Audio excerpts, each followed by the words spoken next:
Okay, well I'm a few hours off vacating this place. I have been roasting up some chestnuts, and some of you may wonder how you roast up chestnuts easily if you don't have an oven. And there's a pretty easy answer to all that. It's best to cut a little slit, get a decent knife and just cut that's a half there, but it's been cut in half and across like that. It doesn't need to be terribly big, probably, an inch either way, just like a plus sign, straight over the top of them. It is not terribly easy to cut through. They just just the way the skin is.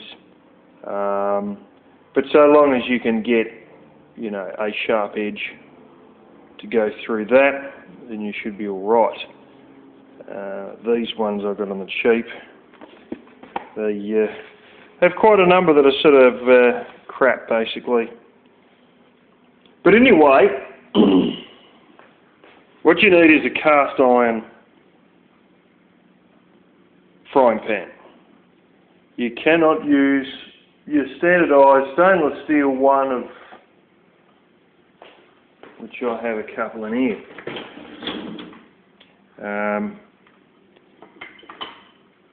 Stuff like that, oh hell, it wasn't a very good dishwasher. Stuff like that is no good. You may wonder why it's no good. And it is because it will warp when you heat it up. And long story short, you'll get this, you'll throw your cut ones in there, this is glorious because I should be able to do this one-handed. Fire up your little burner there and put some sort of a lid on. Glass one's probably best. And that continues on for a while like that. And every so often you basically stir them around with a spoon, or failing that, it's not too bad an idea after a while. If you keep stirring them around with a spoon, they'll all be on the same side, and you just keep pushing them around in circles, which means they're still only getting hot on one side. The best thing to do every once in a while, and you might be able to do this without a problem with a spoon or something, but is actually probably easier if you tip them into a bowl and then pour them back in. And in that, they are most likely to go upside down, whereas they almost definitely won't if you just keep stirring them around with a spoon. Anyway, long story short, you probably stir them around 4 or 5 times over the space of, 7 minutes or so.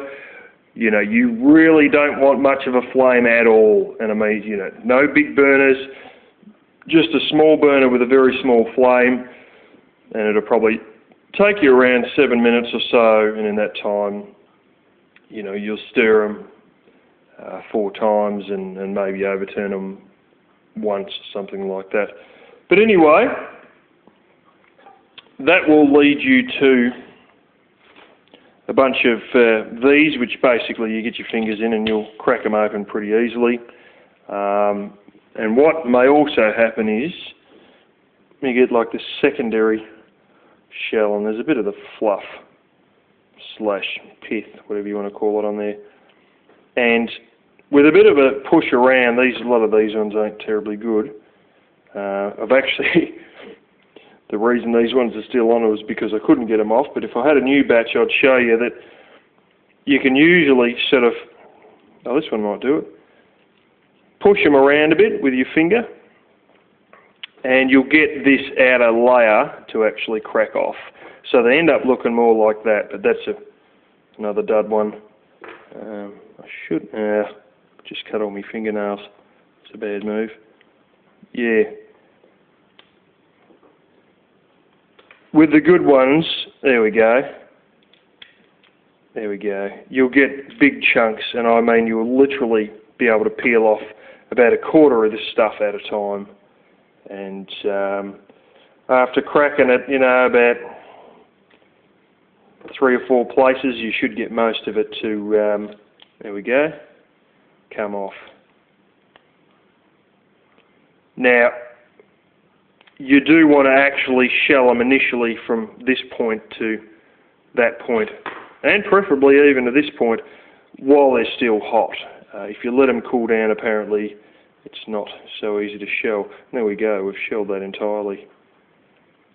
And if they seem terribly flat, you'll find ones, if you've got a bunch of dud ones, especially if they're out of date, which I think these ones were, they're literally half price, or you've got them off someone's tree in the backyard or in a park or whatever, you're likely that you will get some that are sort of not quite the right nice colour, like they should be looking like that, not like that, or they may be very flat, and I've even had a few that have opened up and there's been mould on them. So, of course, those ones ain't going to be edible. There's some that you will think will be alright, and you'll go to bite in and they will be as hard as biting an old shoe.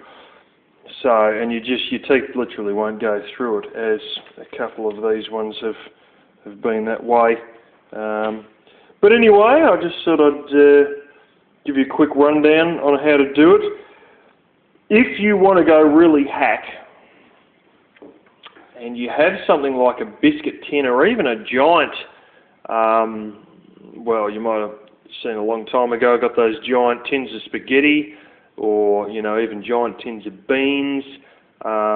There's quite a chance that you can go right back to the point of using a campfire, or basically just sitting it in the red embers on the side of a campfire and throwing a bunch of them straight into basically a big bean tin.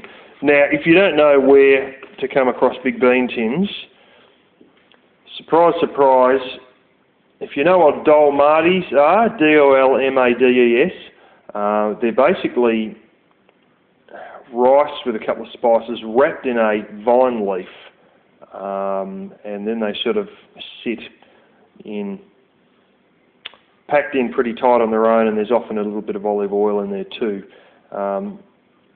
In East European shops, they will sell huge tins of those, and you get a lot of huge tins of different things, mainly in East European shops. And the other one is catering places, or places that sell, many that I see are where I go to buy grocery clearance stores, where a lot of the stuff is, you know, 2 weeks off going out of date, or 2 weeks over date, or whatever, and they don't just have sort of random civilian stuff, they also sell stuff that would only realistically be used by caterers. That, for instance, is the only place that I can see full-size gallon jugs in this country that are actually full-size gallon jugs of cream. And yeah, the other thing is, if you've got anybody in the family who's in catering, they can probably salvage a whole stack of tins for you that are large size tins. So if you don't want to specifically have to borrow a cast iron pan or buy a cast iron pan, and you're just going to have a go at chestnuts this one time, or this one year, well, yeah, that's an option. Is somebody who's in catering can probably get you some of those giant cans that I have sometimes been seen with.